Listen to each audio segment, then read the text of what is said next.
Hai para pemikir yang tiap detik berpikir, walau kadang tak habis pikir. Bagaimana kabarnya? Apakah masih kepikiran masalah kehidupan sehari-hari? Sama, saya juga.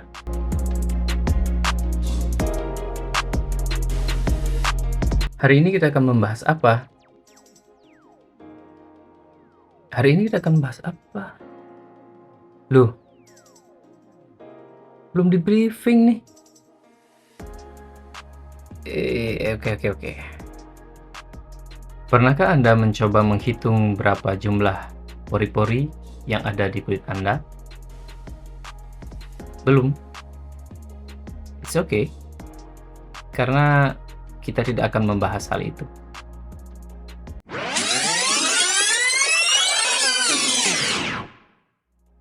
Bung Karno pernah menyatakan, jangan sekali-kali meninggalkan sejarah. Oleh sebab itu, hari ini kita akan membahas sekilas sejarah. Tapi bukan sejarah Indonesia ya, melainkan sejarah perkembangan filsafat. Berat? Tak lebih berat dari perasaanmu yang belum tersampaikan ke doi. Cie. Pepatah mengatakan, tak kenal maka tak sayang. Salah satu cara mempelajari filsafat yakni dengan mencoba menyelami sejarahnya. Setelah menonton video ini, Anda diharapkan mampu menguraikan sejarah perkembangan filsafat. Oke, untuk lebih mudah, mari kita membagi sejarah filsafat berdasarkan wilayah perkembangannya. Beberapa literatur membagi perkembangan sejarah filsafat secara umum menjadi dua, yakni filsafat barat dan filsafat timur. Namun, ada juga yang lebih spesifik dengan membagi filsafat barat, filsafat India, dan filsafat Cina. Baiklah, kita mulai dari yang paling tua, filsafat India. Filsafat India diperkirakan dimulai pada zaman Weda, yaitu sekitar 2000 sampai 600 sebelum Masehi. Ditandai dengan adanya literatur suci bangsa Arya yang disebut Weda. Kemudian dilanjutkan zaman skeptisme, yaitu 600 sebelum Masehi sampai tahun 300 Masehi. Ditandai dengan munculnya Buddhisme. Kemudian lanjutkan pada zaman Puranis, yaitu tahun 300 sampai 1200. Ditandai dengan pemikiran tentang inkarnasi dewa-dewa.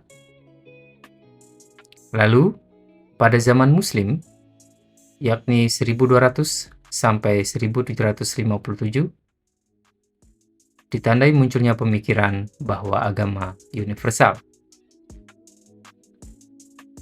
Kemudian pada zaman modern, setelah 1757, masuknya pengaruh Inggris, perkembangan kembali nilai-nilai klasik India bersamaan dengan pembaruan sosial.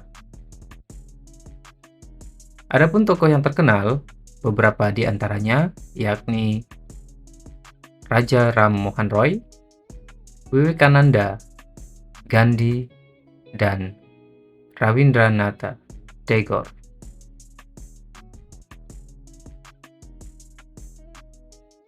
Filsafat Cina. Perkembangan filsafat Cina diperkirakan dimulai pada zaman klasik, yakni 600 sampai 200 sebelum Masehi. Pada waktu itu berkembang konsep Tao, atau jalan, T, keutamaan atau seni hidup, Yen, peri kemanusiaan, I, keadilan, Qian, surga, dan Yin Yang, harmoni kedua prinsip induk. Beberapa sekolah terpenting pada zaman ini yakni Konfusianisme, yang mengajarkan jalan manusia. Taoisme mengajarkan jalan alam. Yin Yang mengajarkan keseimbangan. Maoisme mengajarkan cinta universal. Mingxia menekankan dialektik, dan Faxia menekankan hukum. Kemudian dilanjutkan pada zaman Neo-Taoisme dan Buddhisme, yaitu sekitar tahun 200 sebelum Masehi hingga 1000 Masehi. Pada saat ini, konsep Tao dibandingkan dengan filosofi nirwana dalam ajaran Buddha. Dilanjutkan pada zaman Neo-Konfusianisme, yakni sekitar tahun 1000 hingga 1900. Ajaran Konfusianisme klasik kembali berkembang karena Buddhisme dianggap tidak mengakomodasi nilai-nilai tradisional Cina. Kemudian dilanjutkan pada zaman modern, yakni setelah tahun 1900, yakni kuatnya pengaruh pemikiran Karl Marx, Lenin, dan Mao Zedong. Terakhir, filsafat Barat. Ketika membahas filsafat Barat, biasanya senantiasa mencantumkan Yunani, tempat lahir dan berjayanya beberapa tokoh filsafat yang masih dijadikan rujukan hingga kini. Filsafat Barat diperkirakan mulai berkembang pada zaman kuno di Yunani, yakni sekitar tahun 600 sebelum Masehi hingga 400 sebelum Masehi. Muncul beberapa tokoh seperti Thales yang berkesimpulan bahwa air adalah unsur induk keberadaan alam semesta. Ada pula Anaximenes yang berpandangan bahwa udara sebagai cikal bakalnya. Kemudian ada Pythagoras, tokoh matematika, Herakleitos yang berpandangan segala sesuatu mengalir dan berubah seperti air dalam sungai. Kemudian Parmenides berpandangan segala sesuatu berubah tanpa akhir.